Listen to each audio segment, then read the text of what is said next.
British বাহিনীর হয়ে বিশ্বযুদ্ধে অংশ নেওয়া নওগাঁ সদরের নগর কুসুম্বী গ্রামের কসিরউদ্দিন আকন্দ, বয়স যার ১০৬। এই মানুষটিকে দেখে বোঝার উপায় নেই পৃথিবীর ইতিহাসে ভয়াবহতম দ্বিতীয় বিশ্বযুদ্ধের বীর সৈনিক তিনি। বীরত্বের জন্য যিনি লাভ করেন একাধিক পদক, তবে স্থানীয়রা বলছেন মিলছে না তার রাষ্ট্রীয় স্বীকৃতি। আর কসিরউদ্দিনও চান জীবদ্দশাতেই যথাযথ মূল্যায়ন। নওগাঁ থেকে কাজী কামাল হোসেনের প্রতিবেদনে থাকছে বিস্তারিত, জানাচ্ছেন আবরার আহমেদ মাহি। ব্রিটিশ যুদ্ধ করেছে কার সঙ্গে? জার্মান, জাপান আর ইত্যাদি।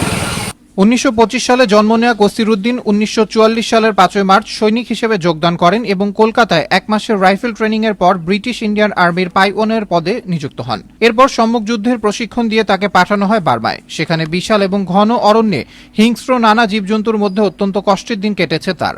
সেখানে বাহিনীর অন্য সদস্যদের সাথে কথা বলাও ছিল দুষ্কর।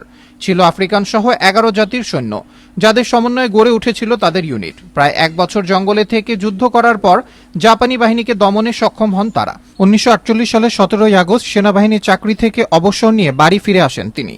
যুদ্ধে অংশগ্রহণের স্বীকৃতি হিসেবে তিনি স্টার, বার্মা স্টার মেডেল এবং ওয়ার মেডেল অর্জন করেন। তবে দেশে কসিরউদ্দিনকে সেইভাবে মূল্যায়ন করা হচ্ছে না বলে জানান স্থানীয়রা।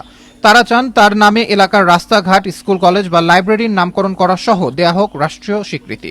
সরকার যদি কোনো অনুমোদন দেয় তাহলে সে সুষ্ঠুভাবে চলতে পারবে। আমি চাই ওনাকে রাষ্ট্রীয়ভাবে সম্মান দেওয়া হোক। সে ব্রিটিশ সরকারের কাছ থেকে 3 মাস অন্তর অন্তর 16,000 টাকা ভাতা পান, কিন্তু আমাদের বাংলাদেশ সরকার কাছ থেকে সে কোনো ভাতা এখনো পায় না। উপজেলা পরিষদের আগামী মিটিংয়ে তার নামানুসারে কোনো কিছুর নামকরণ করা যায় কিনা এ বিষয়ে প্রস্তাব আনার পাশাপাশি তাকে সংবর্ধিত করার পরিকল্পনার কথা জানালেন স্থানীয় এই জনপ্রতিনিধি।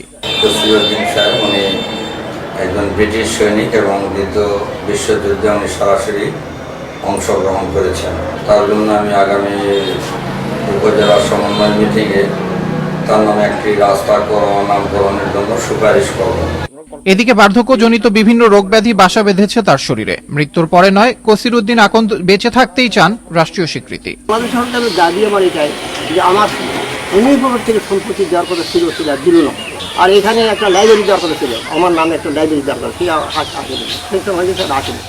অপরদিকে জেলা প্রশাসনের পক্ষ থেকে তার জন্য যা যা করা সম্ভব তার সবকিছুই করার চেষ্টার কথা জানান জেলা প্রশাসক।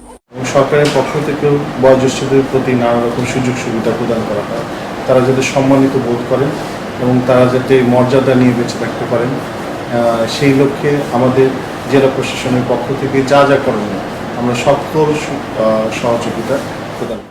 3 মাস পর পর সশস্ত্র বাহিনীর রাজশাহী ডিএএসবি অফিস থেকে 16,000 টাকা করে ভাতা পান কসিরউদ্দিন, যা প্রতি মাসের হিসেবে দাঁড়ায় 5,333 টাকা।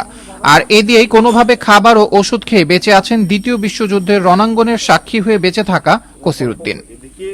আবরার আহমেদ মাহি, আনন্দ টিভি, ন্যাশনাল ডেস্ক।